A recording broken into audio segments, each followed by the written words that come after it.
আজকে আমরা দেখব তৃতীয় পর্যায়ক্রমিক মূল্যায়ন 2025-এর জন্য পঞ্চম শ্রেণীর গণিতের প্রশ্ন, যেখানে পূর্ণমান 50, সময় রয়েছে 1.5 ঘন্টা।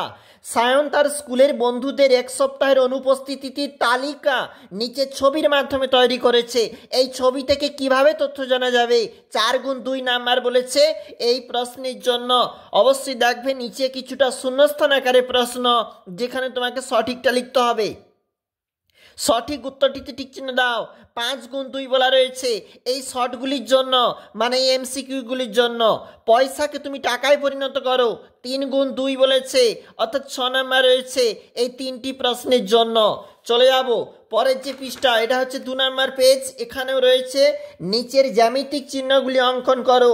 4x2 তুমি এরকম লিখবে, সমবাহু ত্রিভুজ, বর্গক্ষেত্র, আয়তক্ষেত্র, বৃত্ত, এই ছবিগুলি আঁকবে তুমি।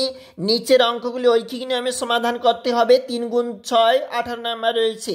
একটি শিক্ষণ ক্যাম্পে 250 জন শিক্ষার্থী, ওটাও দেখবে। 40 জন লোকের 190 দিনের খাবার আছে, বইটা অবশ্যই দেখবে। 6 কিলোমিটার দূরত্বের একটি সাইকেল রেসে একজন প্রতিযোগী 12 মিনিটে, এই অঙ্কটাও দেখবে।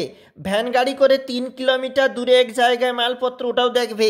আর একটা জিবে তোমার গাড়ি তোমার বাড়ির থেকে মামা বাড়ি যেতে, ওই অঙ্কটাও অবশ্যই দেখবে।